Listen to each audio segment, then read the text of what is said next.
And good evening, everybody, and welcome to your Wednesday night motorsport at the RSRA Super 2 E-Series. And we are live from Italy in a little 25 kilometers or 40 kilometers east of Bologna in Italy at the track of the Autodromo. Enzo, oh, sorry, I was completely screwed that one up. I was meant to get it right for the broadcast, and I didn't get it right. The Autodromo Internazionale Enzo e Dino Ferrari, or for the simple folk at home, Imola. And it's a very, very big difference to that one there. But big welcome to you folk at home, wherever you're watching from around the world, in Australia, and across all our platforms, whether it be YouTube, Facebook, Twitch, and obviously the two Facebook pages there of SimShed Broadcasting and the RSRA. And what a night we have in store for you tonight, ladies and gentlemen, in a super sprint round. That's right, race 10 of 11 tonight. Two races in store for you tonight. One, a normal sit-out grid for the half an hour qualifying that is just wrapping up here on your screens now.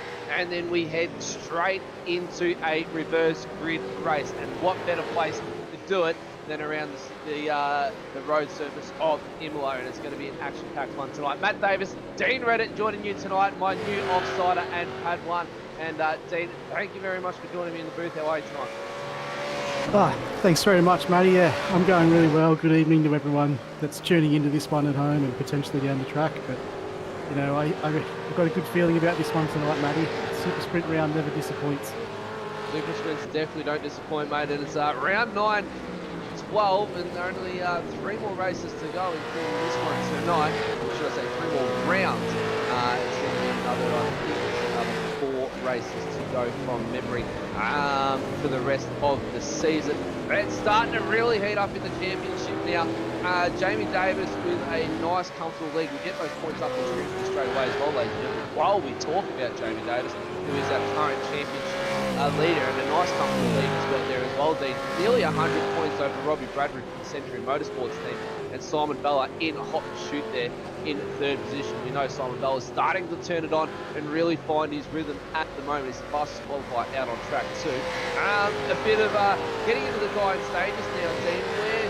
Where are the drivers' heads at from the driver's point of view from your side? But this is what makes tonight so interesting, especially for Jamie as well, because, you know, his MO so far this season's been to absolutely send it and go for it at every possible opportunity. But at some point now, he's got to start thinking about what's the best strategy for me to do to protect this lead. And really, this round with the super sprint format is potentially a banana peel for him. Really good 2 races. If he doesn't score well in one of them, he could surrender a lot of that lead. Well, we know he's one to drive through the field and do it extremely quickly, and we've seen it done on a numerous occasions by Jamie.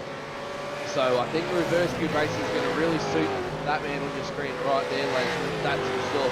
And I'll tell you what, then I'm looking immensely forward to what's going to be in store for us or ahead of us tonight with the 2 races, 10 laps for the first race, 19 laps for the second race, and once JP finishes up with the championship points, ladies and gentlemen, we'll get the itty-gritty business as one of the Dragon RC cars go off track there during the qualifying section. We'll get the itty-gritty business up on screen as well, get that knocked out of the way with, and a few track notes read out to you as well. The SimShed Broadcasting Imola SuperSprint, 4.91 kilometres in length around this track, so it's a very, very long lap for these drivers. They're lapping 143 by Simon Bella at the moment in qualifying. 10 laps for the first race, 19 laps for the second race, 142.39 kilometres in race distance total, and a 60km/h pit lane speed limit is in place tonight. And don't forget that race 2 is a reverse grid as well, ladies and gentlemen.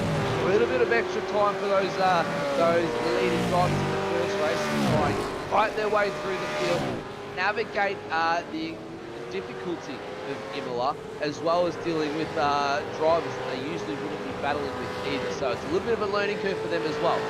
110 litres of fuel, that's all the supercar can take, so unlimited fuel. 0 pit stops tonight, being a super sprint round, but they are going to be burning 4.4 litres of fuel a lap, and they can't forget about that cool down lap, that all-important, crucial cool down lap. If you don't complete that, ladies and gentlemen, it is a 3-spot penalty, or 3-place penalty going to that driver that fails to complete a cool down lap. 2 sets of tyres available to them tonight. They're not going to need them though, because they are going to be doing the 10 and 19 lap races on the single set of tyres. 18th of August 2021 is our race start date.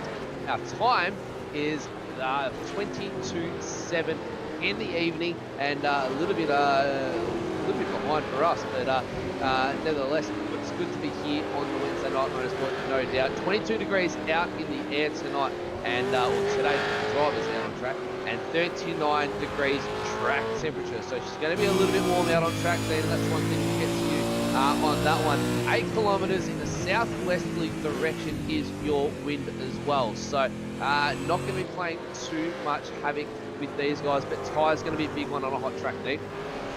Yeah, that track temp is up quite a bit, especially over last night. It was about 28, 29 degrees, and let's just say they were a handful last night, especially for me anyway. But the 10 laps to start off with might be okay, but that 19 laps at the end, there's going to be some real tyre evolution, and the drivers are going to need to respond to that throughout the course of that second race. Now, we saw you guys last night were getting roughly about 10 laps to a tank of fuel.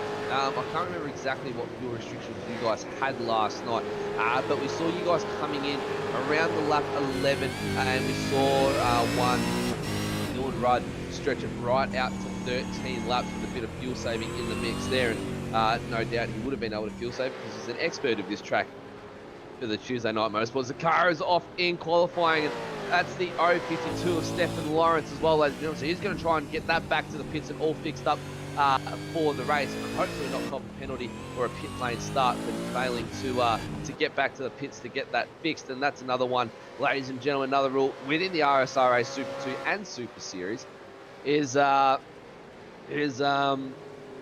if you can't get your car back to pits, if you crash in qualifying, you must start from pit lane. So that's going to be a big penalty to drivers, especially if you've qualified up in the top 10 with a potential chance of a race win. That's not good news for you, having to start from pit lane and try and fight your way back through the whole entire field. And just under 3 minutes to go now in qualifying, and the safety car will go for a quick sweep of the track. No safety car sweep tonight, I get told. So we may as well shift over to JP now on a hot lap, and we'll see what Imola has in store for you at home, ladies and gentlemen. All right, here we go on a hot lap of the Imola circuit. This one is absolutely fantastic to drive. So you really got to get yourself set up on that last turn there. Get on the power early.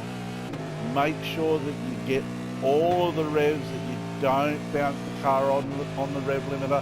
Nice and close to the barrier there as you go through. You want to make this super smooth. We're heading down now to turn number 1. looking at the 200-metre board, just braking just after the 200-metre board, bleeding off the brakes, turning in early. Now we start to dance the car on the throttle, on and off as the car's turning in. Hard on the power now. Now we start going through the gears again, looking for the 50-metre board just before there, on the brakes, bleeding off the power. Coming around again now, hard on the power, use all of the track, heading up to this corner here, 4th gear, down to 2nd gear, turn in early, carry as much momentum as we can through this corner, hard on the power as we exit now, into 3rd gear, 4th gear, just at the rise here, we'll be looking for the 50-metre board, just after that, on the brakes, turn in early, take a bit of track here, let's just get on the power nice and early, juggle the car as we go through here, it does get a little loose in the rear end, take all the track here, on the brakes, down to 2nd gear, turn in early. Now on the power, short shift to 3rd gear just before the hump here. Now we're on our way to the last chicane. Looking for the 100-metre board, on the brakes here, turning in 2nd gear. Take as much of this chicane as we can, let ourselves get on the power nice and early as we exit through here. Using all of the track, turn in early here. Now as we turn in, we start to use the brakes. As soon as we straighten up, harder on the brakes, shifting down to 2nd gear, trail the brake, early turn in, on the power, turn in again. Now I use the power just to help the nose turn in, hard on the throttle as we exit here, on our way to the finish line, and that is a hot lap of Imola. Back to you guys. JP, thank you very much, my friend, for that incredible hot lap. And whilst we've got you on the airwaves as well, mate, before we go to the grid quickly, how vital is that last chicane to get that absolutely picture perfect? So we know the slowdowns are big through there. It's absolutely vital to get that perfect and be able to pick that throttle up nice and early. Watch out for that one tonight, ladies and gentlemen. The slowdowns around Imola are huge, but the drivers are gritting up, so that means one thing and one thing only, ladies and gentlemen. The starting grid coming up on your screen in a matter of seconds to rattle them off. Simon Valla and Mark Turner line up together off row 1. Hayden Smith, David Nash with an incredible qualifying at the end to pit Jamie Davis there, row 2. Jamie Davis, Troy Allen, row 3. Bruce Tannickstead Miller, row 4. Scotty Barton and Robbie Bradbury out of row 5. And row 6 will see Tommy Mulford and Jonathan Bain line up next to each other there out of row 7. Once we get over to the page, there we go. Benny Simon and Adam Moore line up together, row 8, and we've gone one too far there, JP. Row 8. You can go back one, JP. That'd be fantastic. There we go. Row 8, we'll see Justin Penfar, Cole Zink. Row 9, we'll see Stephen Martin, Peter Kelly. Row 10, Daniel Schultz, Anthony Bismarck, Stephen Banks, Craig Casper out of row 11. John Nikolaev, Jason Schooler out of row 12. Row 13, we'll see Tony Gaffer, Robert Bruce line up next to each other. Alex Schuller, Stephen Lawrence out of 14. Nathan Clive, Will Yesberg out of row 15. David Leslie, Garen Crittenden out of row 16. Row 17, we'll see Tommy Foster and Andrew Johnson. And Craig Curry rounds up the field out of row 18 there. And Craig Schultz, obviously your safety car driver there, ladies and gentlemen, for the SimShed Broadcasting Imola SuperSprint. 10 laps for the first race, and then we go reverse grid racing. Ladies and gentlemen, drivers waited in the grid up here. We managed to finally get the grid sorted before they're taking off. But the lights are up on your screen now. The revs are going to be rising. We got 3, 4, 5 lights. And we are underway for the first 10 laps. Mark Turner with a blistering start over Simon Valla. Lay them down into turn 2, the first chicane at Imola. What can Simon Valla do? He throws it up on the inside on cold tyres. They've got to be careful. Mark Turner goes a long way around and gets the inside line through turn 3. Through turn 4 they go. Simon Valla's in hot pursuit. Lots of smoke being blown up in the background. There's cars going off the track all over the side. There's a big incident. That's Bruce Tanning and Sted Miller in the background, ladies and gentlemen. We'll get back to that one. But Mark Turner leads him into the hairpin for the first time. Out of a grueling 10-lap race, it's going to be an all-out carnage race. And we hope there's not too much carnage, but the elbows are going to be out, that's for sure. And they're already out between Mark Turner and Simon Valla. Simon Valla chooses to go the long way around. Can he make it stick and get the inside? He's going to be trying to hold the inside through turn 11, 12 and 13 here. Mark Turner too strong on the brakes, gets it done.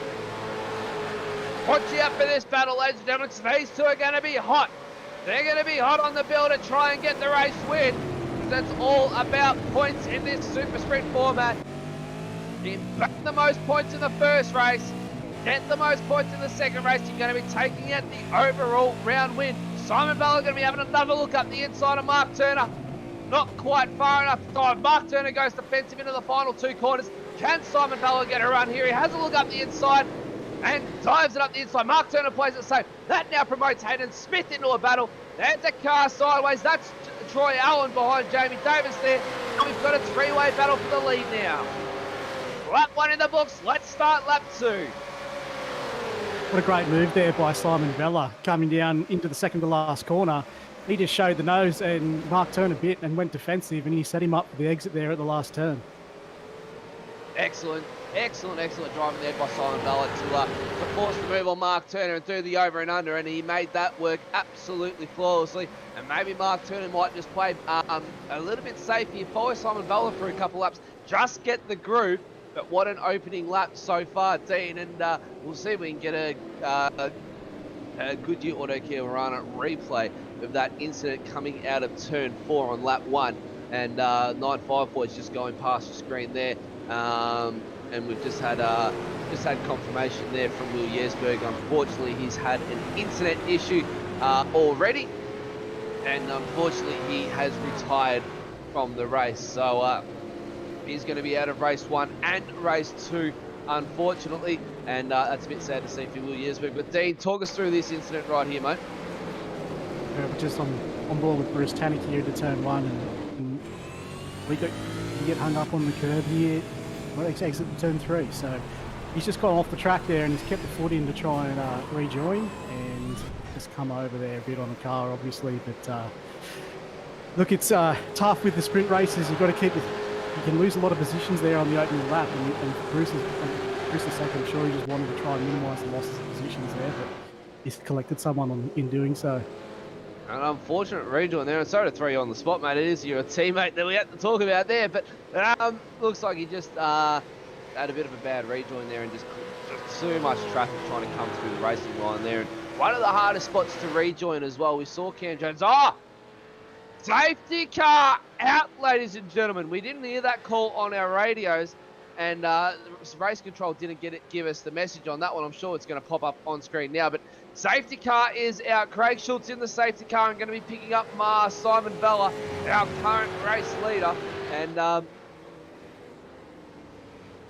Bruce Tannick. I'm hearing Bruce Tannick has blown his motor and had to cop a tow to the pits. So might be a quick safety car. We know Imola is a big track, so they might be able to get that car cleared out of the way nice and quick. But Dean, we saw Cam Jones last night, and I'm sure you would have seen it as well, because you would have driven straight by him. And safety car in this lap as well, ladies and gentlemen. So only a quick 1-lap safety car just to get the field under control and sort themselves out. But we saw Cam Jones last night. He got pushed, well, he didn't get pushed wide. He had a bit of a tangle up there with Rudd coming through the chicane. And as he tried to rejoin, he just had to hug that grass in because it's just impossible to get back onto the track there, considering it is the racing line out of 4, sorry. Yeah, you're rejoining right on the racing line there. High speed, it's tense at the start of these races as well. Like going in those chicanes there, guys are quite willing to go too wide there. So, look, it's never easy to feed back in, but you've got to be able to do it well. We'll have to live with that one. You live and you learn, as the saying goes, ladies and gentlemen. Bruce Tannick will definitely think next time before he tries to keep his foot buried into it and tries to rejoin on the track. He could have actually had a bit of a better race if he had have just rolled out of the throttle. That's what I was looking for. Thank you, JP. Rolled out of the throttle and just coasted it down the line, and we'll hopefully see him back out for race 2. Being that is out of the race though now, that might impact him for race 2 with a blown motor. We'll have to wait and see, but I don't think that's the case. And if that's not the case, Bruce Tannick will be starting from the front row out of our reverse grid. Oh, no, he won't. No, he won't, I hear. So He'll be starting from the pit. So unfortunate for Bruce Tunning, but all eyes on these two right now. Simon Vella has controlled the field, comes through the last corner. Mark Turner hot on his tail. When's Simon Vella going to bolt? He's making him wait. Mark Turner, there he goes there. Mark Turner jumped the gun just ever so slightly. If he had waited half a second, he would have got the absolute hurler of a jump on Simon Vella. But nevertheless, Simon Vella starts lap 4 of 10, ladies and gentlemen, for the first race of the night, race 10 of 11. Into turn 2, he leads them. Well executed restart there, Matty, from Simon. He just, I don't know where he was looking, but he waited until Mark checked on the brakes and then just bolted. Didn't want to give him the chance to draft down the straight. I definitely didn't want to give him the chance to draft, and he had that restart. Picture perfect in my eyes, that is for sure, Dean. And Mark Turner, if he had just been a little bit more patient and rode the brakes a little bit more with a little bit more throttle, he would have got the jump on Simon Bell, and there might have been able to drag race him down to turn 2 into the chicane and being able to make the move stick. But I think he's going to be playing it safe just for a couple laps and being hot on the heels of Simon Bell here. It doesn't matter if Mark Turner or Simon Bell wins, because we still only have 6 different race winners as well, Dean. So, but that may change in the reverse grid tonight. We'll have to wait and see what's going on there. Peter Kelly was the fastest up in the race at the moment, 147.9. But that's due to the fact, I think, we had a restart and then we had a safety car. So that really doesn't help at all for that one, doesn't it? No, that's a bit off the mark, that one, but yeah, it's just... Anthony's just got tagged on the back. Bismarck goes round. Anthony Bismarck gets tagged. I didn't quite see the car he tagged. He waits patiently for the whole entire field to go by, backs it up just a little bit.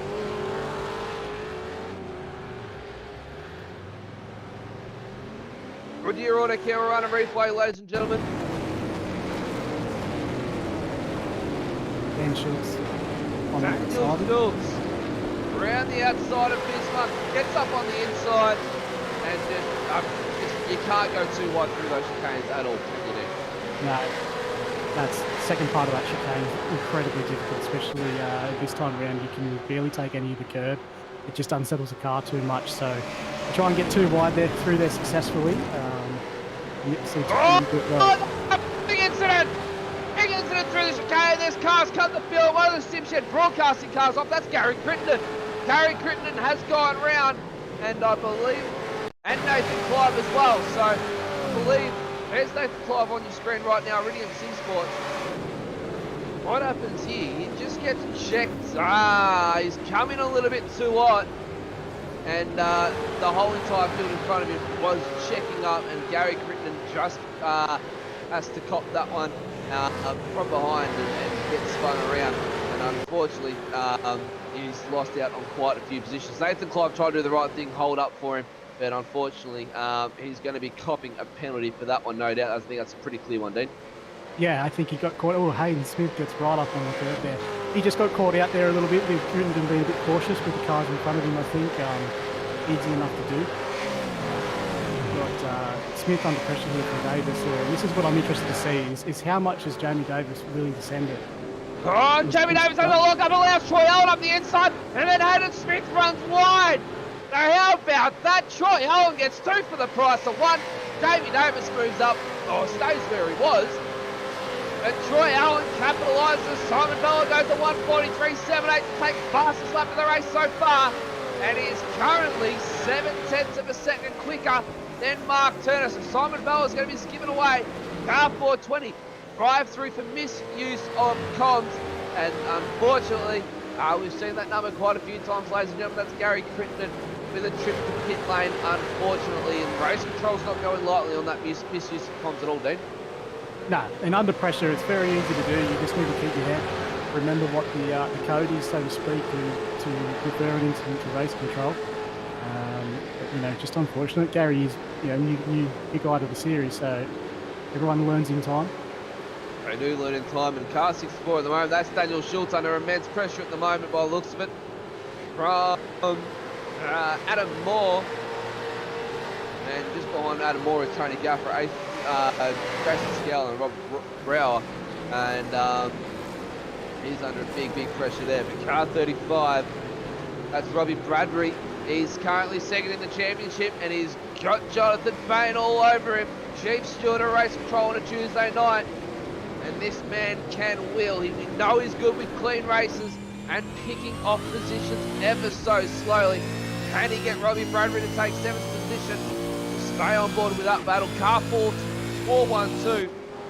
Drive-through penalty for contact on the 83 and the 777 on lap 1. And that's Jason Scholar. So he's going to be starting from the pits race 2 there. Well, we're here. So unfortunately, race control already handing out penalties, and one of the Century Motorsports, there we go, Jason Scholar in the pits right there. And he's going to be serving that penalty straight out. But look at this, it's going to be 3 wide going through into turn 1. Into turn 2, they're going to be coming. They line themselves up. Daniel Schultz goes defensive. Tony Gaff's got nothing for him. And Adam Moore being passed by Tony Gaff. And Tony Gaff with a strong performance over Adam Moore there. He currently unfortunately missed that overtake. But Tony Gaffer he's turned it on in the past, I reckon the past 15 weeks. He's been a consistent driver in the midfield. He was down the back of the pack at one stage. And am I seeing that car right? That looks like Jamie Davis. Yep. Jamie Davis with a big incident, ladies and gentlemen. He's dropped 9 positions. Goodyear Auto Care on a replay. Dean took us through this one. Where are we on track here? We can't see him on track here. This looks like turn 4-5. Yep. He may have just got on the accelerator too quickly here, coming out of the chicane next to the turn 4-5, and just put it straight into the fence. He's only got damage up the back, so you know he might be okay here. Try and keep pushing forward. Well, we've seen Jamie Davis, Dean, over at the. Oh no! There goes Hayden Smith and a Troy Allen. That's a big lock-up by the right boy right there. Hayden Smith coming into the final last 2 corners, hot on their heels of Troy Allen. Locks them up, pinches the rear, can't pull it up, and unfortunately takes Troy Allen out of all that and just parks up there in the sand trap, waiting for the whole entire field to go by. That's unfortunate for Troy. And Troy Allen's still stuck there as well, and unfortunate for that man right there, but not much has been seen of this man right here either, Dean. Simon Vella, he's skipped out to a 3-second lead so far, and as I was saying about Jamie Davis, we saw him over at the new street circuit of Chicago, running no spoiler, running no bonnet, and still on the race pace, making up time through the field to be able to have a spectacular race. So we know that man's quick without a bonnet or a spoiler. Yeah, the cars don't lose a whole lot of pace with only rear end, essentially bodywork damage. So, yeah, and he's in 13th, so it's just about collecting himself now. You know, even if he doesn't gain any positions, he's then well poised for the reverse grid race. So it can even work in his favour to potentially have a strong second race here. Yeah, it all depends on what Simon Vella can do in the second race though as well.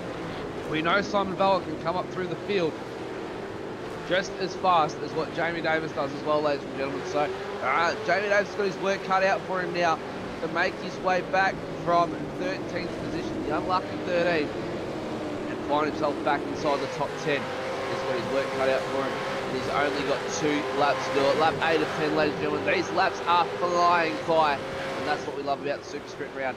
Car 105 drive-through penalty for contact on the 92, and that's Troy Allen. Troy Allen with contact. Jamie Davis. On Jamie Davis. So Troy's potentially got onto the back bumper of him there in that chicane complex and helped him around. I know it is easy to do himself, but potentially he was right there on the back bumper of him. And that could be it's a hard one to guess, mate. It must have happened just before round about here. Before Troy's just about here, I reckon. Just before he had the incident then with a teammate of yours, got his name already. Yeah, Hayden got him. When Hayden got him, that's right. And Simon Vella's turning it on thick and fast. He's currently out to a 4.2 second lead. Marcus Turner's just dropped off the pace immensely. They're lapping in the 145s. Simon Vella, though, a 143.96 last time round. Car 672 drive-through penalty going out to 672. And that's Hayden Smith, and that'll be for contact on Troy Allen. But Simon Vella absolutely blitzing the field right now. A full 1.3 seconds faster than the entire field. And he's going to be skipping home to a very lonely race one, but a very demanding win at the same time. And he's going to be one to watch for, ladies and gentlemen, as he starts the final lap. Race one of two tonight, race 10 and 11. The RSR8 Super 2 E-Series from SimShed Broadcasting Imola SuperSprint. And a demanding lead indeed. Already out to 5.2 seconds now over Mark Turner. He is, Dean. And by the looks of it, he's going to be one to watch out for in race two. Yeah, some serious pace here from Simon. So from the first 5 laps of the race, you wouldn't have thought he had that much over Mark. But unless Mark's just not managed the tyres as well, because that was a big factor last night, is how you could get the tyres to last. And Simon, again, has done a great job at doing that. Could also be a factor of it's a favourite track on Mark's or not. Has Mark got the setup right? And by the looks of it, Simon Vella has got that setup absolutely on point tonight. And if that car is on rails, and by the looks of it, he's almost got a qualifying setup in that, just with a bit more fuel added to it to get himself around. That's what it almost looks like with the lap times that he's doing. Lapping 1.4 seconds faster than what Mark Turner did the last lap round. So Simon Vella's got that setup absolutely dialed in tonight as he comes up to the final chicane for race one. 10 laps already in the book. Or on his 10th lap now, should I say. Yep, on the final lap now.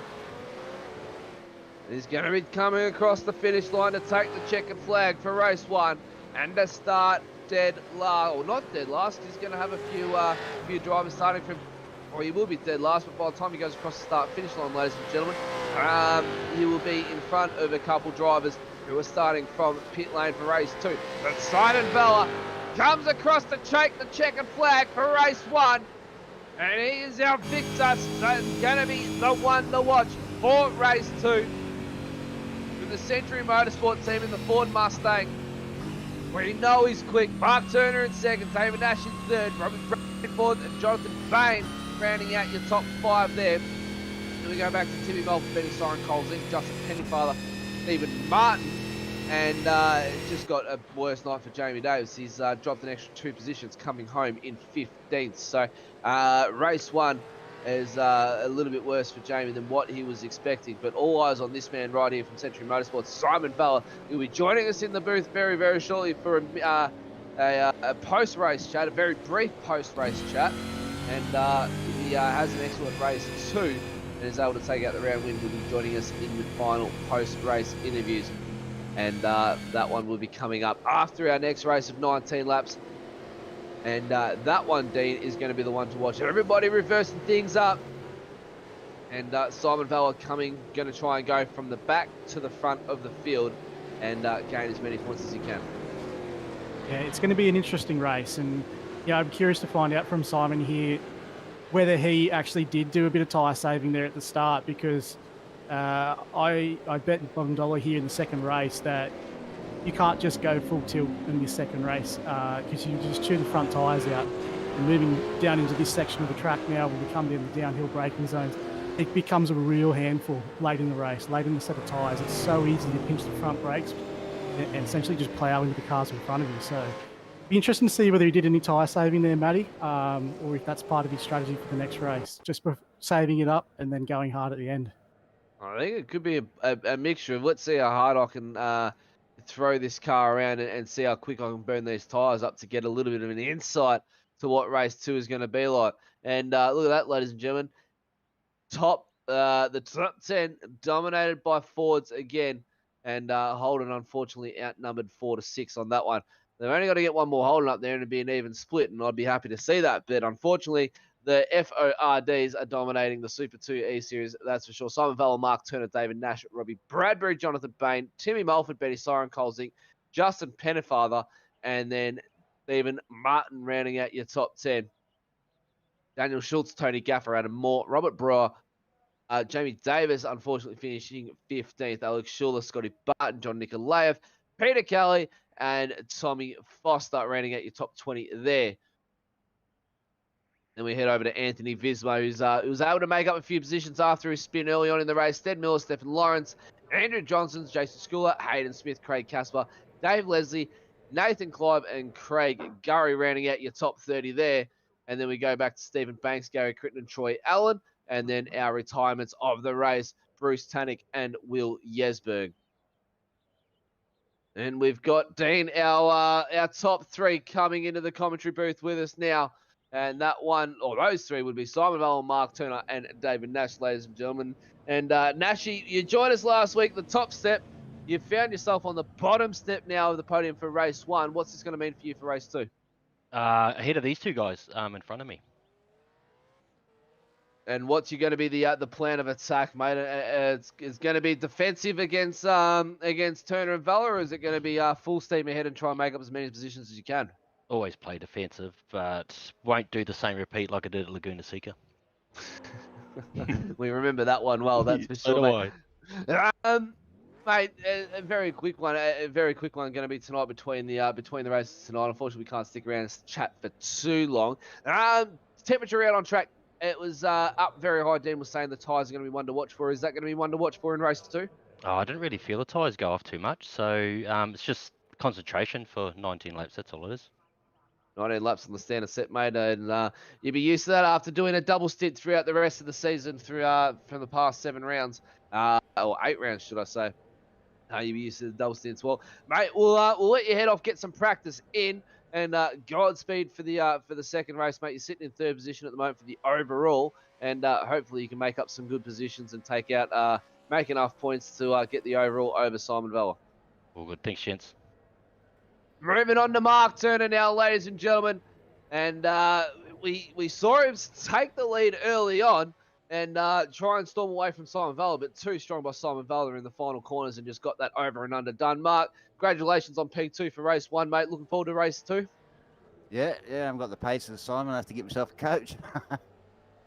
Mate, I reckon if you can try and follow in his footsteps, you might be able to keep up with him. We know you've got the pace, and we know you've got the skill. We know Kai's in the background teaching you immensely for practice during the week. What's your attack plan for race 2, mate? Just take it easy the first 10, try and get through, and then use what I've saved on the tyres to go hard the last 9, I guess. And obviously fuel not to worry about, mate, because it's an all-out sprint. But the drivers in front of you are going to be the ones to watch out for. Trying to navigate through your field is going to be extremely difficult, especially around such a challenging track like Imola. Yeah, it's going to be very, very challenging. Just got to take it easy and not be impatient like I have been the last couple of races. Well, mate, we wish you all the best of luck. Godspeed for race 2, and try not to have too much of that Century Motorsport Mustang in the rearview mirror. Thanks, guys. Simon Vella, mate, congratulations on yet another race win. And, mate, you're going to be a force to reckon with if you keep going. Yeah, got to just keep racking on the wins. The championship gap's quite big at the moment, so as long as I'm winning, then best I can do. Well, mate, you couldn't ask for anything better. Jamie Davis, unfortunately, dropping all the way down into P15. He still gains points nevertheless, but you've taken a fair chunk out of that lead already, banking 75 points for race 1. And going into race 2, you're going to be looking at trying to get the round win.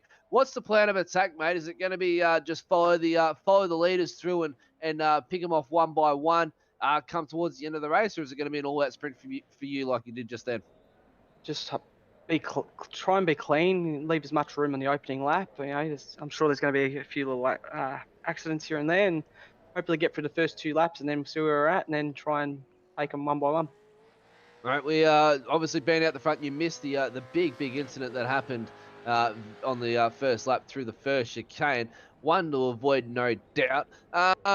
Expecting a bit of carnage on the way through? Yeah, 100%, but hopefully nothing that involves me. Oh, there we go, mate. Look, tyres are going to be one to manage in race 2 for you as well. How did they go for you in race 1? It looked like that your car didn't even struggle. Our car was brilliant on tyres. Done the Scops Enduro on the weekend, which really helped with managing the tyres. So yeah, the car was beautiful. Oh, well, mate, we wish you all the best of luck for race 2. Godspeed, and hopefully we're going to be seeing you back in the commentary booth again for the post race show, I should say, of race 2 to wrap up the rest of the night. Thank you. Good. Simon Vella, ladies and gentlemen, Mark Turner and David Nash, your podium sitters for race 1. Now moving on, though, to race 11, the reverse grid. And Dean, one that's going to be action-packed from start to finish. Yeah, this one never disappoints. So I think coming into these rounds, everyone's got one eye on this race to see what's going to go down. Would have been interesting to find out there, with Jamie coming in 13th and Simon claiming the win, and also pole position for that race, to find out whether he actually got a clean race in as well, because then all of a sudden that gap just starts eating away quicker and quicker. And that's a legitimate strategy for Simon now this second race. If he doesn't feel like he can push through and there's too much going on in front of him, he just preserves that 5-point bonus for having no incident points, and he can still continue to eat away at that gap. So it's gone perfectly, gone straight to script for Simon so far. It's something that we've got to convert. Just confirm on that. Is it 5 points each race, JP, or is it 5 points for the entire round for the clean race bonus? Just 5 points for the pole position, which is gained on the first race. So we've just got the 5 points for pole position tonight, ladies and gentlemen. We've just had that confirmed in our ear by JP, and that's going to really play effect to Simon Vella there on the charge that he's having on Jamie Davis right now. But let's have a look at what the championship points are sitting at right now, unofficially, if we can. And there we go. The unofficial race results, should I say, not the championship points, the race results. Oh, I got my words mixed up there, ladies and gentlemen. So used to belting out the championship points straight after the race, and we've only been racing for 10 laps so far. Simon Vella, though, 75 points out on top in number 1 position for the night so far. Mark Turner, David Nash, Robbie Bradbury, Jonathan Bain, Timmy Mulford, Benny Siren, Cole Zeke, Justin Pennyfather, Stephen Martin rounding out your top 10, and it's going to be exactly how it finished on script for you moments ago there. Daniel Schultz, Tony Gaffer, Adam Moore, Robert Brewer, Jamie Davis, Alex Schuler, Scotty Barton, John Nicolaya, Peter Kelly, Tommy Foster on 56 points. And we keep going down. Anthony Viss, Stead Miller, Stefan Lawrence, Andrew Johnson, Jason Skeller, Hayden Smith, Craig Casper, David Leslie, as we see one of the Iridium boys practicing his starts off the start line there. Craig Casper, David Leslie, Nathan Clive, Stephen Banks rounding out the top 30 there. And what a big field we have tonight racing, ladies and gentlemen. 33 cars. Stephen Banks, Kerry Crittenden, Troy Allen, Will Yesberg rounding out the field there. And unfortunately, Bruce Tannick crashing out early on in the race with a blown motor. Doesn't score any points as we see a car take the shortcut through the sand trap. And Dean, slowdowns around Imola, a very big one to try and be careful of. Yeah, there's quite a lot of corners on this track where you can pick a slowdown up, even in places you wouldn't expect it. Inside of the last corner is one that's caught me out numerous times when you think you can just take a little bit of curb there and it gives you a slowdown. So, look, they're costly, especially in a sprint format, because you quite often have to give up 2 or 3 seconds to clear them, and subsequently probably 5, 6, 7 positions on the track. So it's got to be, going back to what Simon was saying about trying to be smooth and consistent and just gnaw away at this, and rather than just taking the really bludgeoning approach and trying to go for it right away, all those things add up to it, and slowdowns will really hurt you if you're just going all the way up to speed. All right, we've had 6 different race winners so far, Dean. Obviously going into reverse grid now, everything gets shaken up. Looking just at the field quickly for you, mate. Who's in the books for you to take out race 2 before we go to the grid? Oh, it's tough to call without having seen the grid. The shark in the pack there is Jamie Davis, starting around what would be 15th on the grid. So we'll see what he can do. See if he can respond after the first race. Well, we'll get this grid rattled off for you, ladies and gentlemen. We'll see where everyone's starting on this reverse grid. Is this?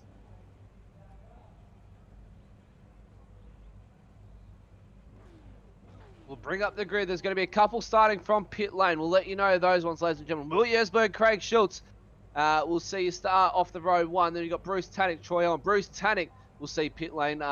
Craig Schultz off pit lane. Will Jesberg off pit lane as well. So Troy Allen will lead the field away. Gary Crittenden and Stephen Banks out of row 3. Craig Gurry, Nathan Clive out of row 4. David Leslie, Craig Casper out of row 5. Hayden Smith, Jason Skeller out of row 6. And Hayden Smith, I believe, with a penalty, might be starting from pit lane. Row 7, Andrew Johnson and Stephen Lawrence. Row 8, Stead Miller, Anthony Bisma. Row 9, Tommy Foster, Peter Kelly. John Nicolay. Well, we're underway, unfortunately. Sorry, ladies and gentlemen, that took so long. But we're underway for race 2. And we've got Stephen Banks leading them down into turn 1. Into turn 2, they go for the chicane for the first time in race 2. Too wide they go. And it looks like everyone's getting through nice and cleanly. Craig Gurry takes the lead early on. Already at 12.8 of a second lead over Stephen Banks. Then he goes back to David Leslie, Craig Casper, Stead Miller, Andrew Johnson, Anthony Bisma, Stephen Lawrence. Jamie Davis has found himself up in ninth position already. And who's that running wide? That's Craig Gurry's run wide. That allows Stephen Banks, David Leslie to run around him. Already an exciting start so far. And Tommy Foster rounding out your top 10 there, ladies and gentlemen. Too wide as they come up the hill into turn 7. Sorry, my apologies. Into turn 8 and 9. And around they go to come into 10. Jamie Davis already up in 9th position, so he's on the move early on. Has a look up the inside there if Stephen Lawrence can't get the move done. Andrew Johnson, Scotty Barton fighting it out there just behind Jamie Davis. There's a car around there. That's Tommy Foster's around. And Peter Kelly involved in that one as well. And Tommy Foster, Peter Kelly dropped down the field at a rapid rate of knots. Yeah, just got Jamie Davis on screen now, already up to 7th spot. So, look, it's going well for him so far. Just picking him off as they make mistakes in front of him. So, he just needs to keep that management going. He goes close on the brakes here, but he's going to have the pace advantage. So, he just needs to be patient and pick him off one by one over the course of a few laps here. But looking very good. Banks, the current race leader, as they go across the start lap 2 of 19, ladies and gentlemen, of this reverse grid race. And the ones that we set to watch out for, Simon Bell, David Nash, they're already up quite a number of positions. They're currently sitting 20th and 21st position. Mark Turner hasn't had a great start. He's buried in 23rd position, just makes his way up to 22nd now as he gets around Benny Siren from the 9.5 SimSport boys. But as we see at the moment, Jamie Davis on Anthony Visser, he's in 6th position now. Following Stephen Lawrence through the field here, and by looks like there might have been an incident in the background there, Dean. Yes, because I think Anthony Visma and John Nicolaou were caught up there in an incident. You can see John tumbling down the leaderboard. It'd be Andrew Johnson and John Nicolaou. Andrew Johnson, John Nicolaou got caught up there in the background, ladies and gentlemen. So get a Goodyear Auto Care run, a replay of this one for you. Find out exactly what happened here. Gone too wide through the chicane. Roll goes around the inside there, and they've just come together through turn 4. Evasive action there by one, I believe that might have been, I'm trying to find the name again. It might have been Tony Gaffer, I think, that got past that. Tony Gaffer, or Tommy Foster it would have been. Might have been, it could have even been Tony Gaffer. So Tony Gaffer with evasive action does well to clear that. But Jamie Davis now in 5th position. And that's because Stephen Lawrence has made himself a mistake. It is Stephen Lawrence has dropped down to 10th position now. And the pace car is out. The safety car is out, ladies and gentlemen. What's going on here? Andrew Johnson currently still off track. I do believe I've seen it was one of the DSL cars that potentially had a blown motor as a result of that incident where we've seen cars turn there at the end of the exit of turn 3. So that's just going to prompt everybody on the back bumper of the safety car now and of one another. And as we go around that lap, that time round, Stead Miller fastest lap with a 1:46.23 so far. But nevertheless, I'm pretty quiet. There we go. There's the car off the track there, ladies and gentlemen. Andrew Johnson from the E1 Sim Racing crew has unfortunately conked the motor by the looks of it and can't go anywhere. And that's big, unfortunate news for that man right there. He was having a stellar of a race so far. And we know he's not the quickest, but we know he's got a lot of talent under those, or should I say, under those gloves to be able to wheel one of these cars around. And he's also one of the big stars off the track, putting up all the practice sessions for the boys to practice throughout the week in the RSRA Discord and Facebook page as well. So a big thank you to Andrew Johnson, week in, week out, putting up 2, 3, 4, sometimes even 5 practice service a week just for the boys to spin around, and that's just so he can get some track time and hang out with a few of his racing mates off the actual competition server. Just to back you up there, Matty, on Andrew Johnston, he currently has, as of tonight, started his 65th and 66th race, which is the most by any Split 2 driver since the series begun a little over 12 months ago now. So he holds that record by quite a way. I think it's the most of any driver, actually, Dean. I think Andrew Johnson has been with us since the very get-go of when it was back as the Nationwide Tracking Systems. When Nationwide Tracking Systems had that name, it's now the Nationwide Technology Systems. And Goodyear Auto Care were on it back then as well. But no, definitely he's the veteran in the field amongst all these guys, and it's good to see that he's still turning laps and enjoying every single moment that he has in the sim now with the RSRA in the Super 2 E-Series out here, and currently out on track at the moment, ladies and gentlemen, at Imola for the SimShed Broadcasting Imola SuperSprint round. We're in the reverse grid, lap 3 of 19 in the books, about to go 4 of 19 behind safety car due to Andrew Johnson unfortunately blowing a motor there, and by the looks of it, he's in the pit lane now. So they've got that car off the track.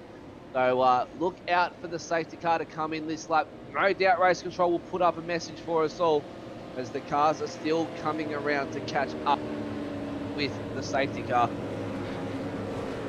Starting lap 4 now. And Dean, a bit of a quiet one. But looks like everyone's filing in nice and smooth. We thought there'd be a bit of carnage, and usually is in a reverse grid race, but so far so good. But I mean, commentators curse, it could all unfold on the restart. The safety car gives everyone a chance. It's particularly guys who on the opening laps may have had a bit of a journey in the infield. It just bottles everyone back up and gives everyone a chance to take a breath and try and plan out how they're going to go for the remainder of this run home. But consequently, I know, these turns 1 and 2 and 3 and 4 here, so difficult with so many cars on track. So let's hope it doesn't breed another incident. But definitely keep your eyes peeled, because the boys are not going to they're not going to allow anyone through at this point in the race. There's going to be elbows out. No, it's definitely the safety car in this lap, ladies and gentlemen. One thing to mention as well, Dean, Jamie Davis was in 5th position, but obviously got that move done on Anthony Visma as the safety car got called. So he's handed that position back to Anthony Visma by the looks of it. He's done the right thing. He's hopefully not going to cop himself a penalty for that one. But Anthony Visma better get a wiggle on and catch up with Craig Casper in front of him as the group decides as the safety car is coming in this lap. And there he goes there, gets a little bit of a wiggle on and gets the car moving again. So one thing to note, ladies and gentlemen, if behind pace car, if a driver does fall off too far, they will get a warning from Race Control and most likely incur a penalty from that one for holding up the field too much. So 5 car lengths it is. So 5 car lengths they must be within. And if Race Control deem that 5 car lengths to be held, or more than 5 car lengths to be held for more than too long, they will definitely incur a penalty for that one. But the safety car is in this lap, Dean, and I am looking forward to this restart, no doubt. Looking to go for the 7th different race winner, ladies and gentlemen, or the RSRA Super 2 E-Series, and it's all in the hands of, at the moment, Stephen Banks, our current race leader. But we're all rooting here at the moment for Jamie Davis. We know he's quick, but can he fight through these what used to be back markers? They're now front markers thanks to this reverse grid, and they're doing an exceptionally good job at holding off the defensive line for these faster drivers, and it's going to make it all a bit harder for the drivers to get through. Stephen Banks comes through the final corner now, has control of the field, and when's he going to be jumping? Under the Imola bridge, and look at that for a restart. Gets the jump on David Leslie by 4 car lengths and makes that go to 6 by the time he comes across the start-finish line. David Leslie now in hot pursuit. And look at the field, come down the main straight, single file. Then past the control line, Anthony Visma runs defensive against Jamie Davis. Runs hot up on the heels of Craig Casper there. Jamie Davis all over the back of Visma. Then it's Scotty Barton all over the back of Davis. And it's Banks, Leslie Miller, Casper, Visma, Davis, Barton, Moore, Schultz and Lawrence rounding out your top 10. For lap 5 of 19 on your restart. And Stephen Banks. Inside move by Jamie Davis on Anthony Visma into the hairpin. Has a bit of a wiggle, can't get it done. Nice recovery there by Davis. He's going to try and hold it to the inside here at the next turn. He has got the run. He's got the run. He throws it up the inside of Visma. Does Visma give him room? Yes, he does. Gets the move done on Visma. That's position 5 for Jamie Davis. Now he's got his eyes set on Craig Casper. That's a big move for JD there. Visma has shown time to time he's got some pace. It wouldn't be super easy to get past, I wouldn't imagine, but you know, that's a big move for Jamie, and now he'll be well and truly looking at trying to get through these cars quickly. Mate, you've just given me a nickname to give Jamie Davis. I've been calling him Jamie Davis the whole time, but I should be calling him JD because that's the abbreviation version. Car 23, 30-second stop and hold penalty for multi-car contact on lap 2. No. Casper. Craig Casper with a big log up. Now this is going to promote Jamie Davis up the inside of the final turn. Can he get the run down the main straight and look to set his sights on Stead Miller? Jamie Davis doesn't get the run out of the final corner that he wanted to. He hops into the slipstream behind Craig Casper. Stephen Banks goes fastest lap, 1:45.97. Jamie Davis on the inside of Casper. That's Scotty Barton on the inside of Visma. He goes up the inside of Casper now too. Doesn't get it done. Visma has to take evasive action, cut the circuit. He's going to come a slowdown for that. Anthony Visma drops from 5th position all the way down to 11th. Now 12th. Big unfortunate there. Now position 13 for Anthony Visma. And whilst all this is going on, ladies and gentlemen, Stephen Banks has cruised away.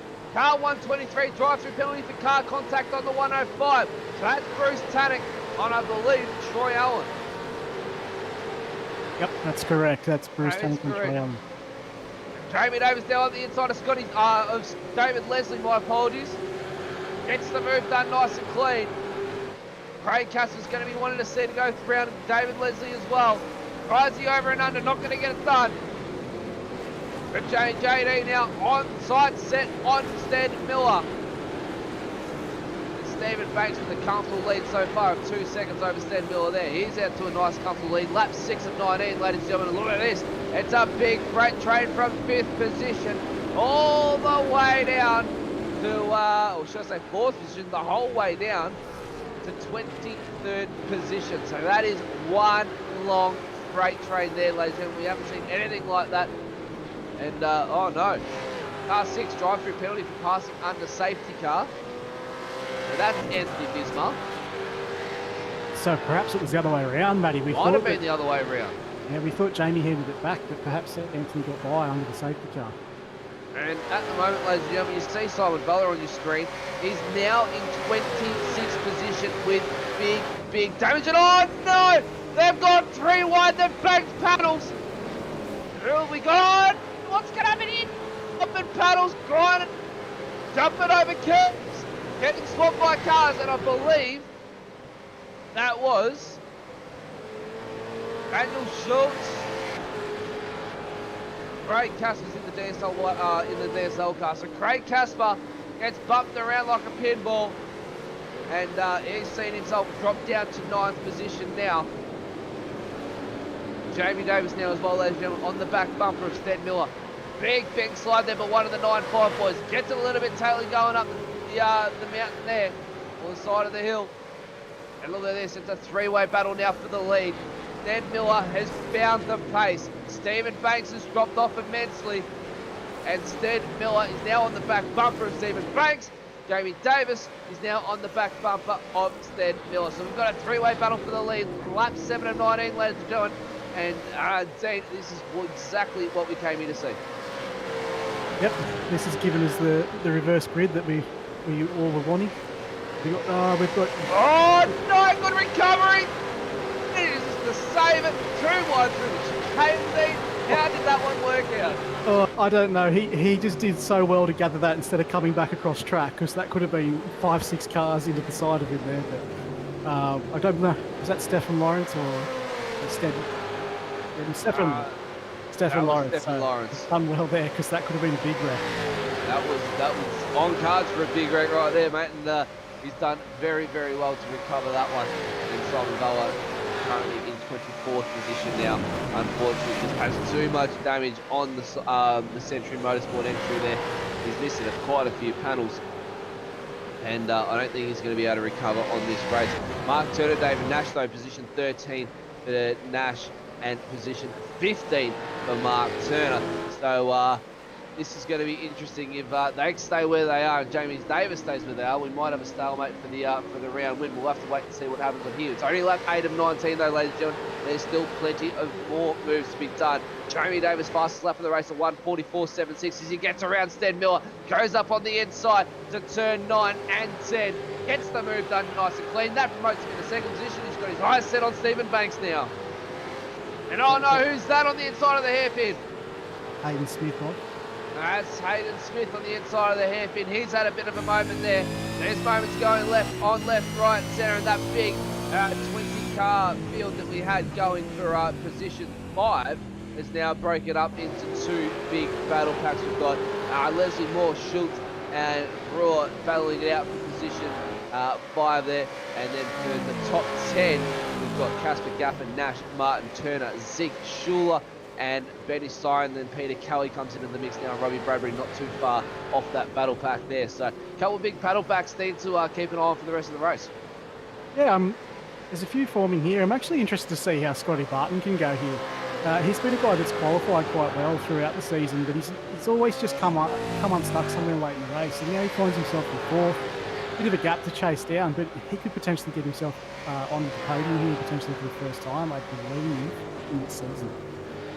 Yeah, I think it might even be his second time on the podium. I think for the reverse grid race early on this season, we actually saw Scotty take out the win for the race from memory. So it could be his second time coming onto the podium if he can catch up to the back bumper of Stead Miller there. Jamie Davis, though, now all over the back of Stephen Banks as they're coming up on lap traffic here. That's Bruce Tannick you see out in front of them, ladies and gentlemen. Stead Miller closes the gap up onto Jamie Davis there. Jamie Davis with a good run. JD with the run on Stephen Banks. What's Stephen got for him coming into turn 9 and 10? Yep. Oh, nothing. Inside line, Jamie Davis goes, but Stephen Banks holds the outside line. He's just It's going to be positioned too himself. wide, and Stephen Banks gives up the position to Jamie Davis. Yeah, he just got his car in a great spot there, Jamie. He did. Absolutely spectacular move by Jamie Davis. He is now your current new race leader. And we've just had big news come through as well. Jonathan Bain has unfortunately pulled out of the race. The U-picks of the NBN network have not been playing in favour of quite a few guys tonight. Jonathan Bain falls victim to another NBN outage there. So unfortunate news for that man right there. Hopefully he can join us next week with a better internet connection and make up for some lost time. And back to the live action. Scotty Barton in 4th position. Just trying to hunt down at the moment our current battle pack for the race lead. Let's get down to this battle pack in 2nd position because Jamie Davis has already checked out to 1 second lead over Stephen Banks, and Stead Miller now all over the back, come down the main straight. What Stead Miller got for Stephen Banks as they come down into turn 2. Scotty Barton's got the prime view of this. This is what Scotty wants. He wants these two to get into a big battle so he can catch back up to them, because he's just in no man's land at the moment. But it's all fallen to him. Well, he's got a decent gap back to Rob Raw. He's currently 3 seconds abreast of Robbie there, and so he's got a bit of breathing room. But if Stead Miller and Stephen Banks continuing battling the way that they are, they're going to promote Scotty Barton up to the battle pack here, but Sted Miller goes the inside of the hairpin there, up the inside of Stephen Banks. He's going to try and do what JD does. Can he get it done? Into turn 9 they come. Hard on the brakes. Banks around the outside. Doesn't get it done. 6.72 drive-through penalty for car contact on the 35. Hayden Smith again. That's Smith. So Smith sees himself taking another trip to pit lane. And he's not in the good books tonight with race control at all, Dean. No, I think that was the back end of the incident we've seen earlier when he was around in the hairpin. So potentially just looking for an overtake manoeuvre there and might have stuck it up a little bit uncautiously. There's another right car off on the infield. Oh, that's Bruce Tannick. That's Bruce Tannick, I believe. Okay. Because he's now just gone a lap down. So Bruce Tannick off on the infield there, ladies and gentlemen. But Scotty Barton, look at this. Look at the charge by this man right here, ladies and gentlemen. He was miles off this battle pack for second position, and he now finds himself nearly within slipstream distance of Sted Miller. It's a strong tow here too, Matty. He'll be in there now. It's about 1.3, 1.4 and you start gaining, so it's already come down. Look at this, between Banks and Miller, they've gone in the 47s. Scotty Barton last time round. Look at this, ladies and gentlemen. You watch that close up through the chicane. Scotty Barton with a 145.45.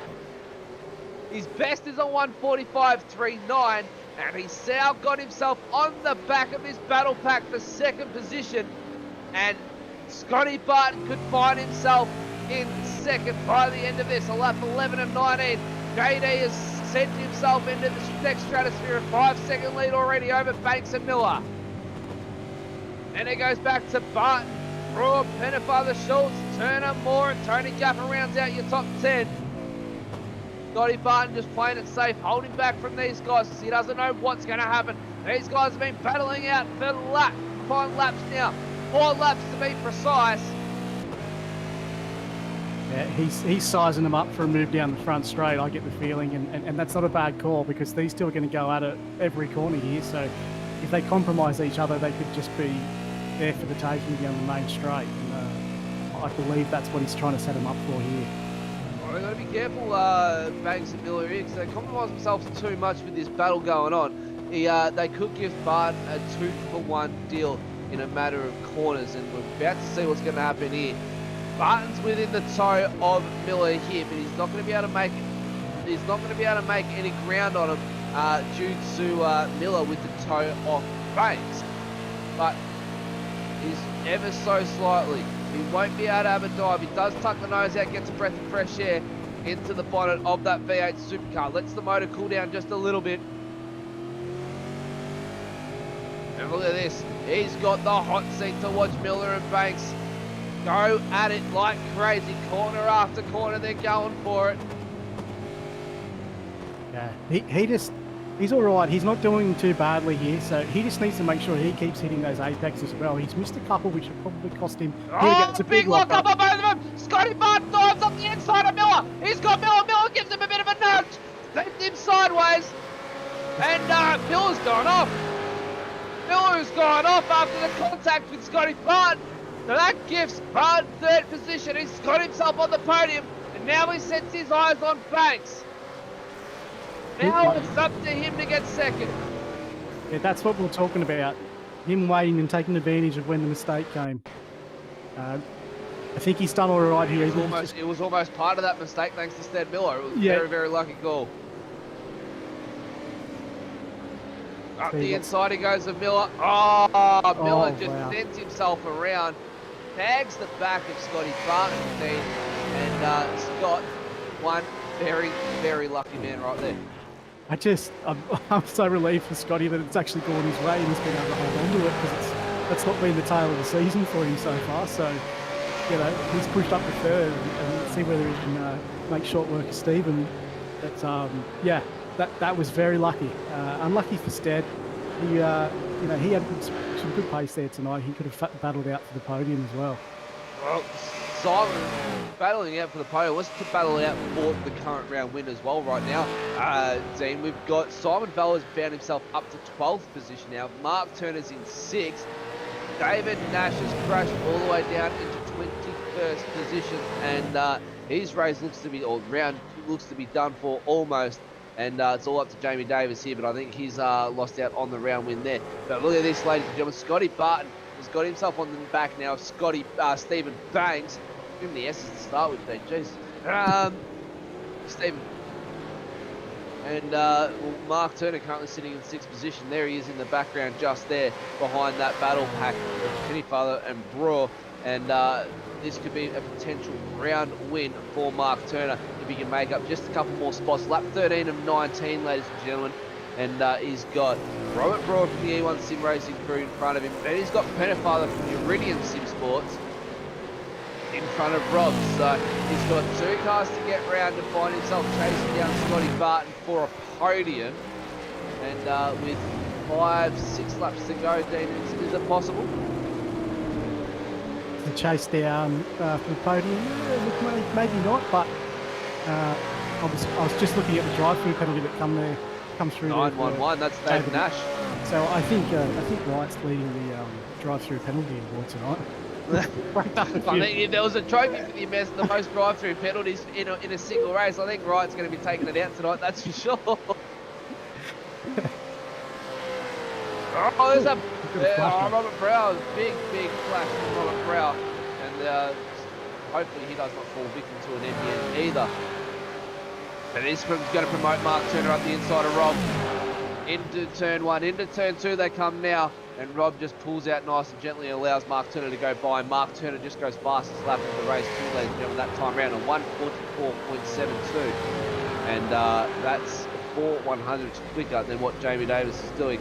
And last time round, Jamie Davis was a 1:46.29. Car 84 drive-through penalty from car contact on the 666.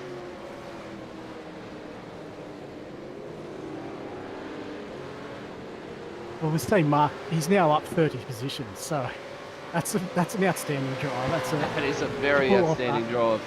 And one good thing about the Super2 series, Matty, always got big fields. 36, 37 cars every single week.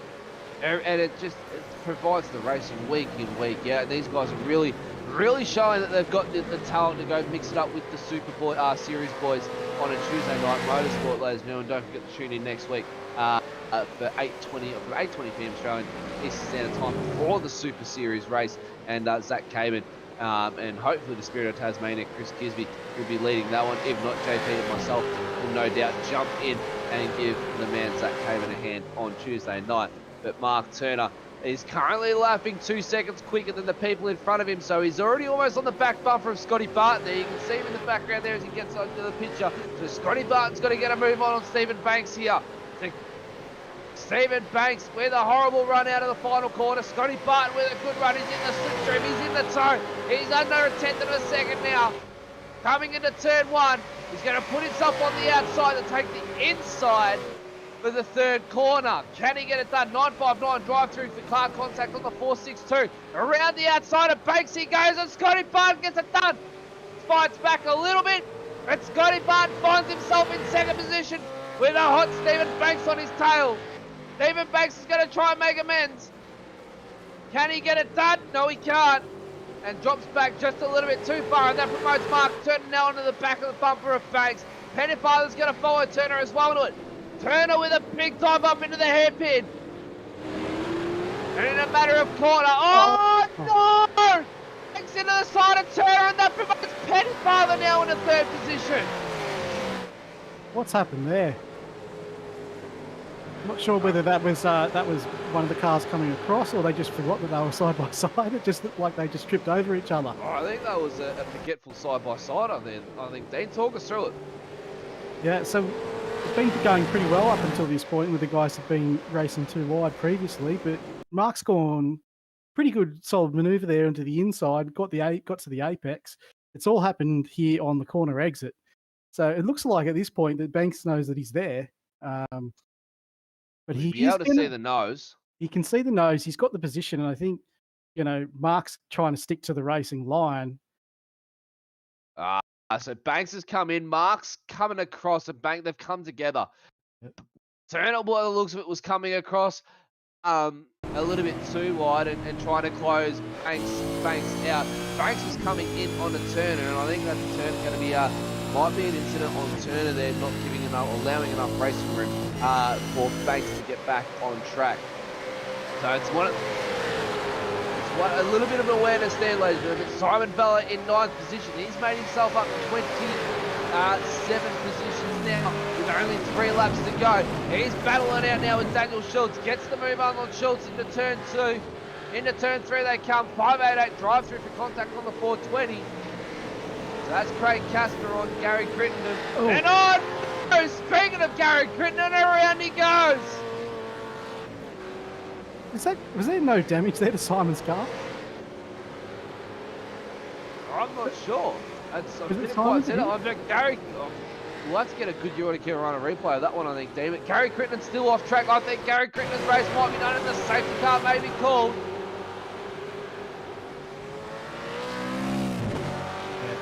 They're going to go to the flag here. I think they might do just the yellow sector flag. Yeah, absolutely. We had one of those last night. Gary Crittenden runs wide. What happens here? He comes back with an unsafe rejoin on the racing line. Simon Vella. Nowhere to go but into the back bumper of Gary Crittenden.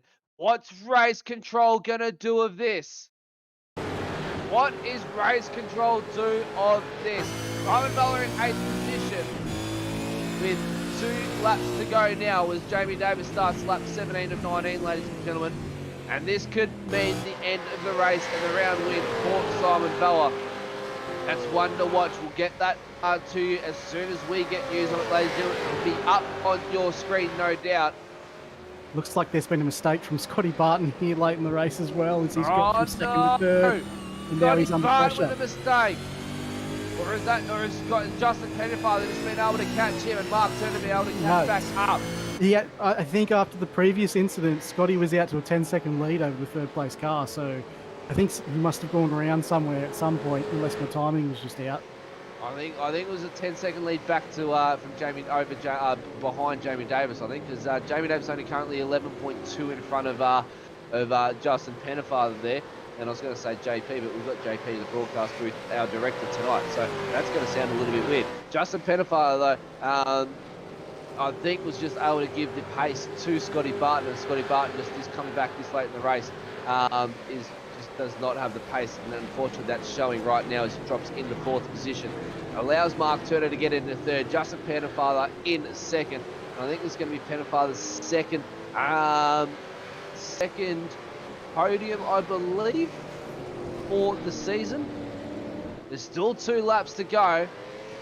And if Barton can find some pace, he's going to be on for a podium. Bravo is on his highest finishing position as well, in the top 5. And he's currently got a 5-second gap back to Stephen Banks, who unfortunately is buried down in 6th position. Yeah, well, that's it's worth noting for Scotty and Robert there to keep pushing, because there could be a decision pending with the race stewards there for Mark Turner with the incident that we seen a few laps ago with Banks coming out there, whether they rule that in favour of one person. Oh, hang on. We've just gone one less lap here because we've got the checkered flags out. My checkered flags are lighting up.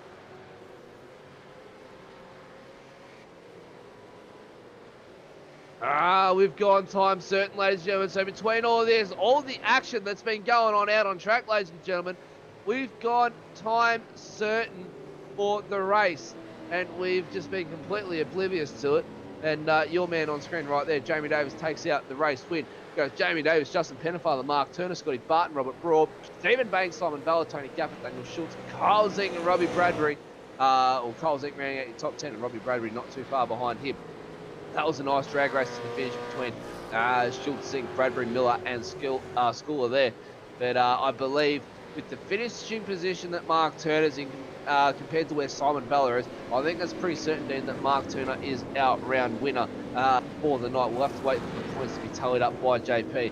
But all eyes on this man tonight, Jamie Davis, brought back from the middle of the field to get into 1st position early on in the race. and take a demanding race win by 10.8 seconds over Justin Pennefather and Mark Turner, rounding out your top three there for the podium. And Scotty Barton unfortunately missing out there, Dean. And what a run Scotty Barton had until he just ran out of tyre life. Yeah, he gave us some entertainment there, didn't he? We're trying to get him over the line there. He's done everything but finish on the podium. I think he might have got one in there previously, but yeah, a guy that's qualified well throughout the season. So it's unfortunate for him. Great drive by Mark. Move up 32 spots. Stellar drive. An absolutely fantastic drive. And if he did get the round win, then it's a deserved victory, that's for sure. But, deserved victory and driver of the night, I think. Yes, yeah. And, Jamie having not had things go his way in the first race, we sort of talked earlier as he's starting his burnout. Oh, he's absolutely binned it, ladies and gentlemen. He's gone for the victory burnout, the big tip in, and he's binned it. That is an instant zero, Jamie Davis. We can't let him get away with that. He's trying to save face, but he's gone for the big tip in and put it in the wall. But I was just saying before that it's so easy to lose your head out here, especially when things don't go your way in the first race, and he's starting in 13th. But he's managed to go forward and get all the way up to the first spot. We've got the unofficial results going to be popping up on screen for you as well, ladies and gentlemen. So we'll rattle them off for you while we wait for the drivers to come back into the commentary booth here for you. Jamie Davis with the round win.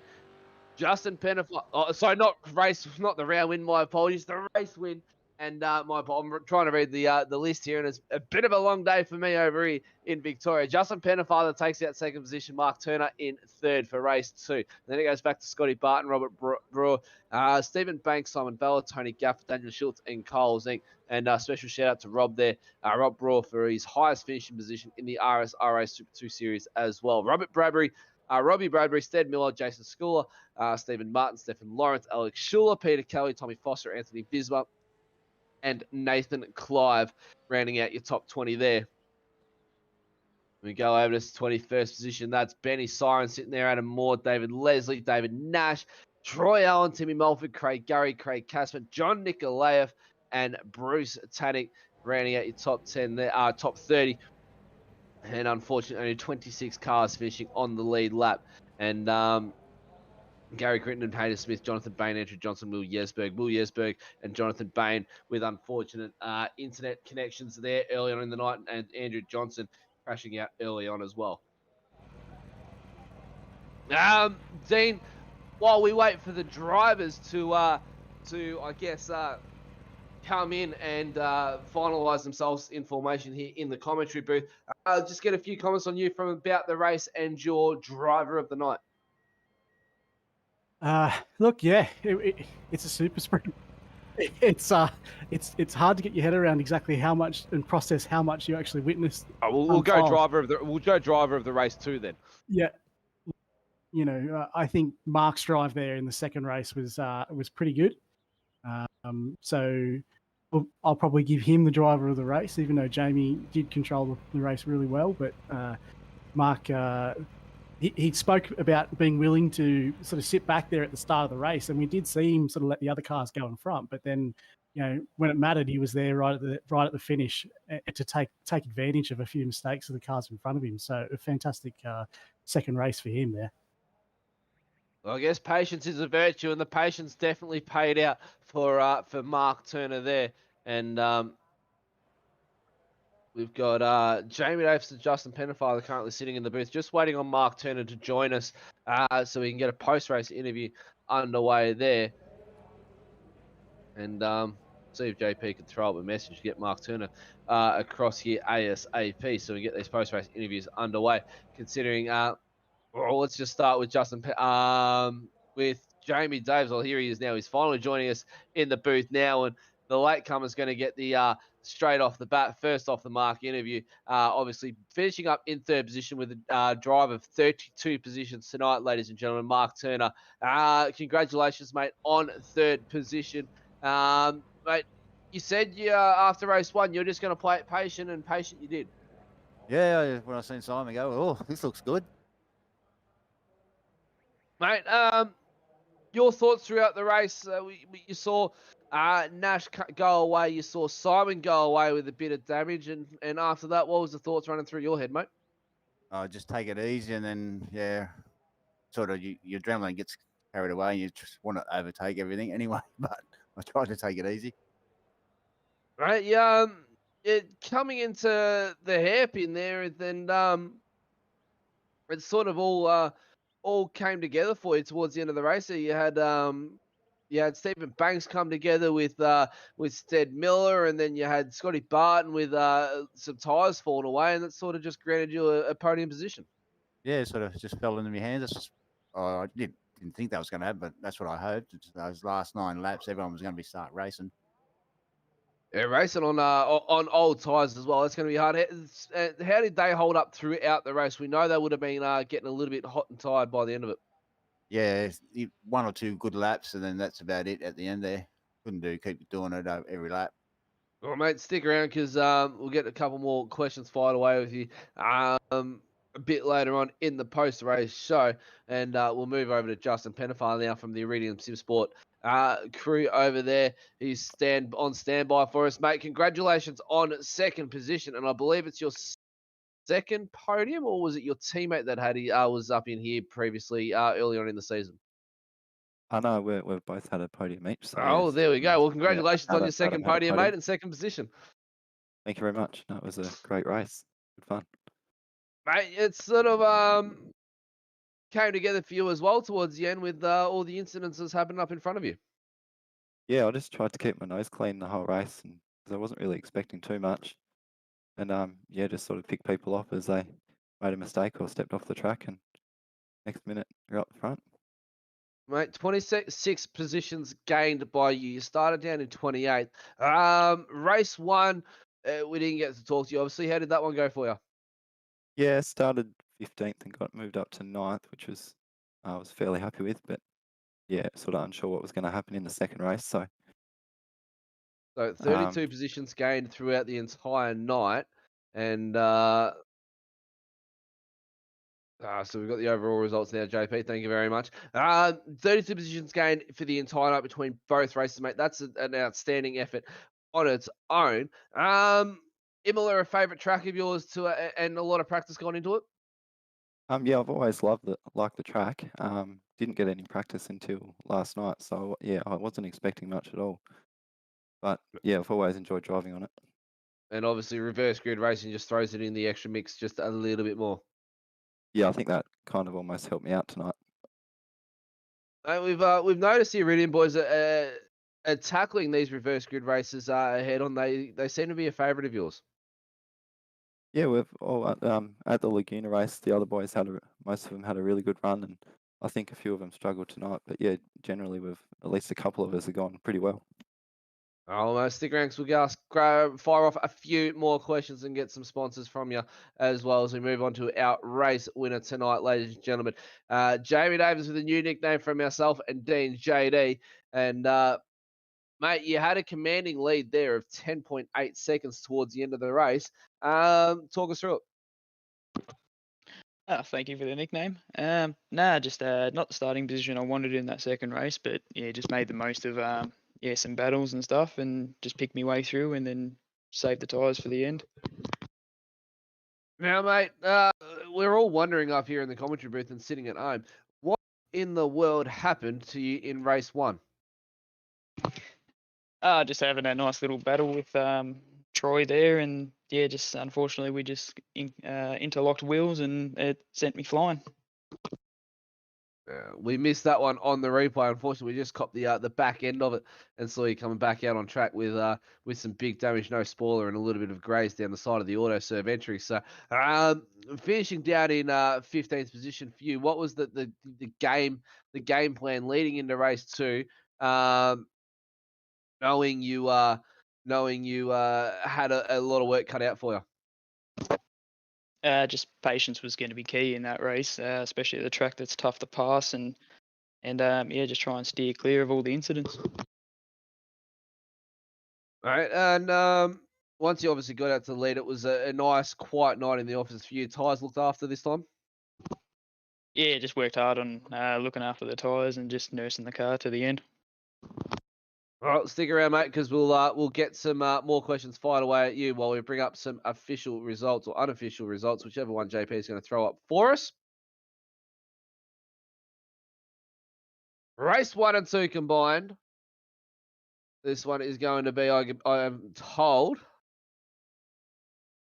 And look at that, unofficial results.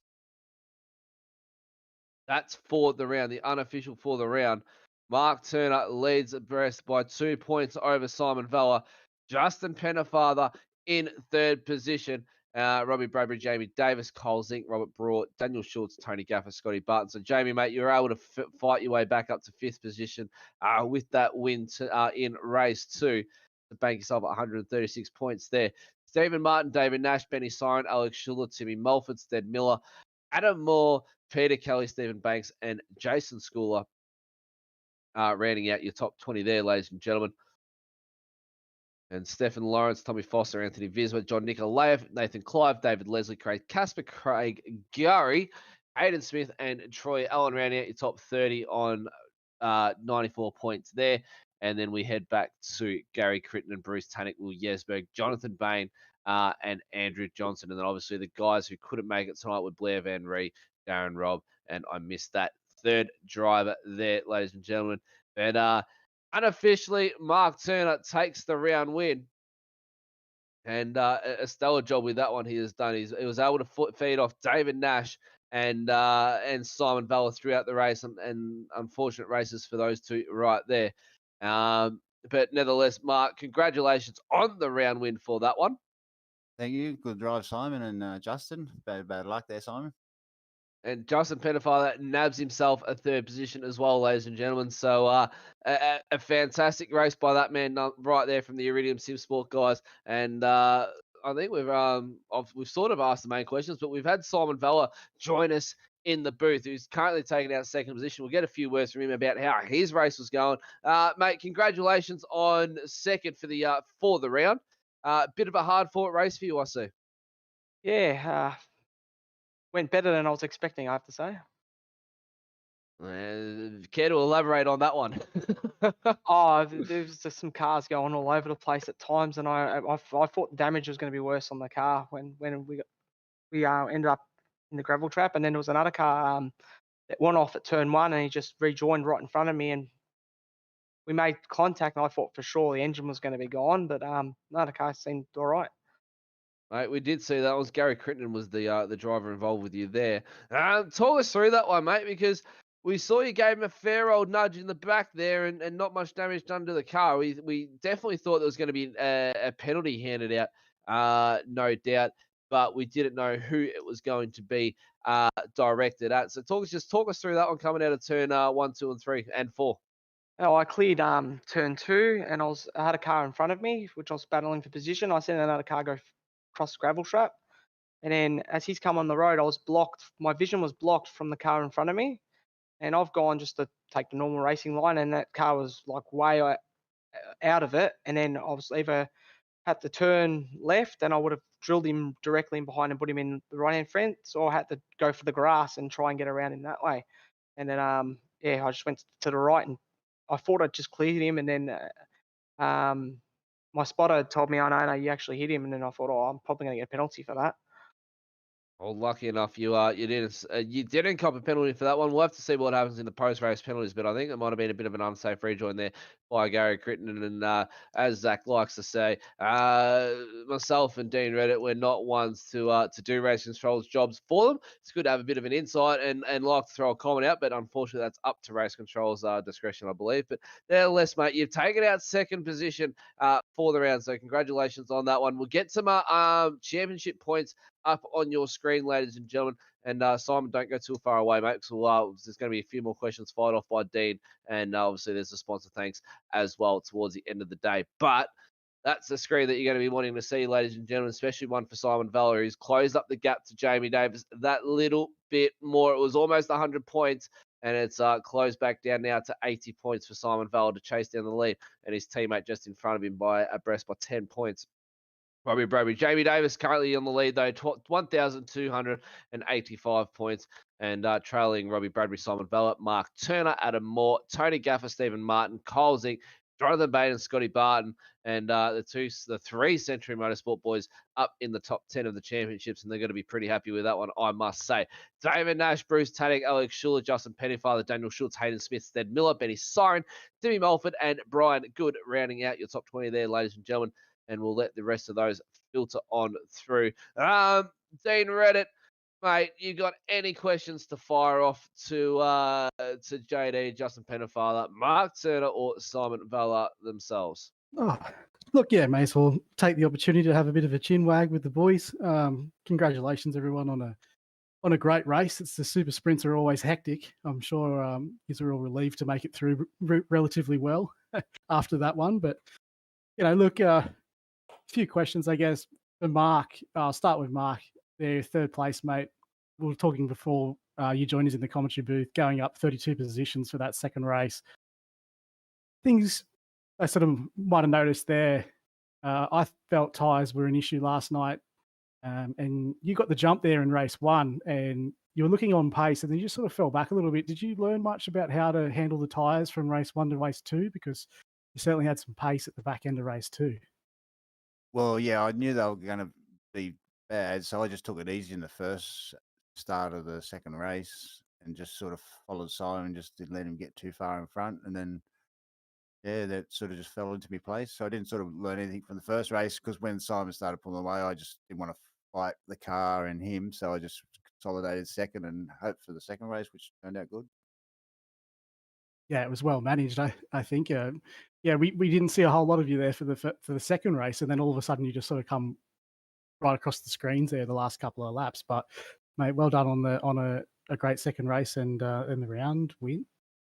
Thanks. Even thanks to the team for the strategy as well. And Justin, mate, just touching on you quickly. I think was there a bit of an incident there with Scotty Barton in front of you? I think we were looking and it seemed like Scotty had second place, and then all of a sudden he ended up behind you. Or was that just your pace there towards the end of the race that got you by him? No, he made a little bit of a mistake on the right-hander before the hairpin.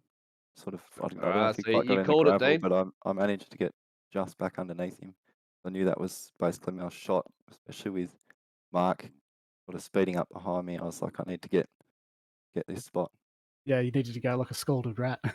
Yeah, I thought definitely. as much because I thought after the sort of incident in the hairpin there, that scene you get by Mark and Stephen Banks, I believe it was, I thought Scott had pulled a gap. So I thought that Matty thought I was seeing things. So I'm glad that I'm not. Jumping over, Jamie, mate. How were you after race one? Having that bit of a fall down the field, I was saying at the time, but it could effectively turn into an advantage because you'd start further up the field for that second race. But we all know that sometimes when things go wrong, it's hard mentally to break out of that. But you obviously were able to do that in the changeover of races and regather your thoughts and then really produce a great run in the second race. Yeah, it's a little bit heart wrenching when when you're taken out, but just regrouped and kept the positive thought for race two. Thank you, Dave. All right, well, just quickly jumping on to Simon, mate. Fantastic first race, and you really maximised your result there in the second part, and that's the second race, and that's pretty key to building a good championship run is learning how to maximise those results when things don't go your way. So. Same sort of thing, I guess to you is mentally, how did you sort of respond in that second race after suffering a little bit early on? I straight away just asked my spotter. I asked where was Davis, because obviously we're fighting for the championship, so I was just focusing on getting up to the same spot where he finished in the first race, and then move forward from there because I knew every position I gained after that was going to be calling back some championship points. Fair enough, mate. Well done, everyone, on a great race, and it was certainly a great one to watch as well, Matty. Alrighty, well, that wraps up the post-race interviews for the drivers. Now, obviously, there's quite a few sponsors to thank, and I'll lead off the sponsor charge right now before I hand it over to Justin, Mark, Simon, and JD. We want to thank Goodyear Auto Care. We're on obviously nationwide technology systems. Got racecraft simulations, diesel welding services, Blue Stampede, Labour Hire, Dragon RC, Devon Stove Design, FU Suicide. We'll touch base on those guys as well. SimShed Broadcasting, Track Camps for Gourmet, and SDK Gaming. And Justin, mate, you can start us off with some sponsor thank yous. Sure. So just want to start to thank all just Inside Line Productions, Scorpion Racewear, Simblacks, Devon Stove Designs, Rondo Designs, SimShed Broadcasting, and Short Shift Racing Magazine. And just want to thank the Iridium boys, Adam, Will, Alex, and Nathan. Sort of they had a bit of a tough race tonight, but hopefully next week turns around and it's a lot better for them. Simon, mate. Special thanks to Fuchs Oil, Century Motorsport boys, KFC, and as always, don't forget to get your spicy bacon zinger burger box for a limited time only. There we go. Someone say KFC. I'm definitely hungry right now. We'll go to our race 2 winner, Jamie Davis, and we'll head over to Mark Turner, our own winner. Yeah, thanks to AutoServe, who allows us to have Wins, Wolfchester, Grip Clean, and High Tech Oils. All the boys in AutoServe, Spotter Tyson, and yeah, everyone involved with the series. Thanks, guys. Mark Turner, wrap us up on sponsors, mate. Yeah, WP Concreting, MF Racing, Dino Leslie for its setups, Kai for helping me out, and Nancy Drew cleaning. All right, there we go, ladies and gentlemen. That's all the sponsors. Thank you. And I said we'll touch base on FU Suicide. Now, obviously, for those watching last night, you know myself, I run FU Suicide, and we're all devoting the cause to raising suicide awareness for men's mental health. And we've got Mental Health Month coming up. And obviously, the trend at the moment for Mental Health Month is to grow a filthy mullet. So I've shaved the sides of the heads off, and I'm starting to grow the mullet on the back of the head. And in doing that, I am raising donations. So if you feel like chipping into those pockets, all donations are muchly appreciated. Head over to the Facebook page, FU Suicide, and there's a pinned post at the top of the page there to make a donation, and all those proceeds are going towards not men's mental health, should I say, just mental health in general. So all donations will be greatly appreciated. But on behalf of that, we're wrapping up round 9, race 10 and 11 from Imola in Italy, ladies and gentlemen, and what a night it has been. And I thank you all for joining us. And on behalf of the commentary booth, Jamie Davis, Justin Pennefather, the last two in the commentary booth, but also Simon Valla, Mark Turner as well, Dean Reddit, and JP, our director. My name is Matt Davis, and don't forget to join us on Saturday night from 7:20 p.m. Australian Eastern Standard Times for some Saturday night motorsport, and then come back on Tuesday and Wednesday nights from 8:20 p.m. Australian Eastern Standard Times for your RSRA Super Series and Super 2 E Series. But for the meantime, we're going to get out of here and enjoy the rest of our nights. But thank you very much for joining us, and good night.